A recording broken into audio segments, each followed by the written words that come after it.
মেহেদি second ইয়ারে ওঠার পর আমার কাছে একটা মোবাইলের আবদার করে। এখনকার যুগে ওর সমবয়সী সবাই মোবাইল ব্যবহার করে।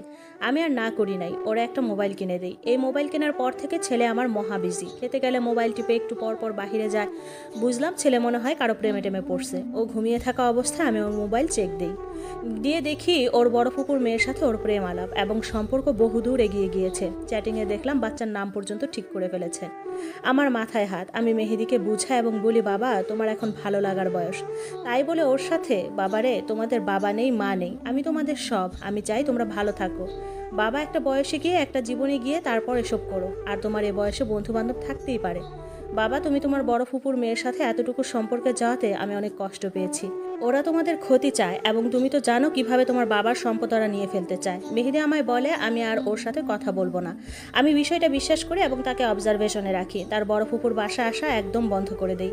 এরপর ছেলে আমার কয়েকদিন ভীষণ ভালো ছিল, কিন্তু এরপর খেয়াল করলাম প্রায় সময় রুমের দরজা বন্ধ রাখে এবং বাহির থেকে অনেক দেরিতে আসে। 2 মাস পর আমি ওর বইয়ের ভেতরে আইফোন দেখতে পাই, তাও নতুন ভার্সন। আমি ওর সহপাঠীর মাধ্যমে জানতে পারি ওর বড় ফুপু প্রায় সময় ওর কলেজে আসে এবং সে মোবাইল মার্কেটে নিয়ে গিয়ে 1,18,000 টাকা দিয়ে কিনে দেয়। এর মধ্যে ওর এইচএসসি পরীক্ষা শেষ হয়।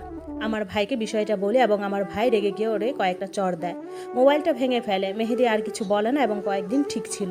করোনার সময় ঘরে ছিল আর আমার চোখে ছিল কয়েক মাস। একদিন আমাকে বলে, মা ঘরে থাকতে থাকতে বিরক্ত হয়ে যাচ্ছি, বন্ধুদের সাথে একটু ঘুরে আসি, সন্ধ্যার আগে বাসায় চলে আসবো। ও দুপুর 11টায় ঘর থেকে বের হয়। আমি নর্মালি ওরে আর কিছু বলি নাই। আমি মনে করছি ও বন্ধুদের সাথে যাবে। সারাদিন যায়, সন্ধ্যার সময়ও বাসায় আসে না। রাত 8টার দিকে ফোন করে বলি, বাবা কোথায় তুমি? আমাকে বলে, মা আমি আসছি একটু পর। আমার ছেলে বাসায় আসে রাত 9টায়। 2020 সালের নভেম্বর মাসের 20 তারিখ আমার ছেলে বিবাহ করে। 2 দিন পর আমার শ্বশুর বাড়ি এক রিলেটিভ আমাকে ফোন করে বলে, মেহেদি তো অ্যানিকে বিবাহ করেছে, কোর্ট ম্যারেজ। অ্যানি আমার ছেলের 1 বছরের ছোট ছিল।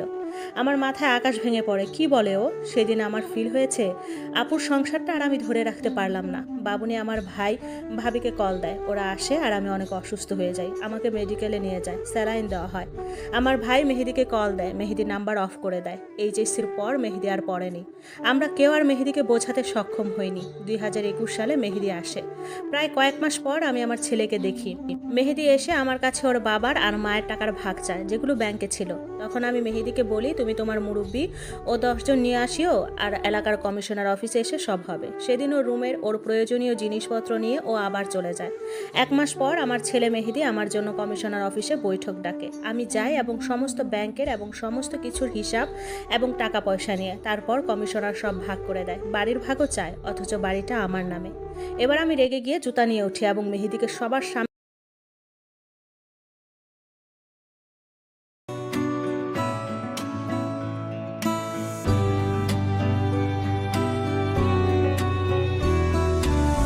दिल के अरमां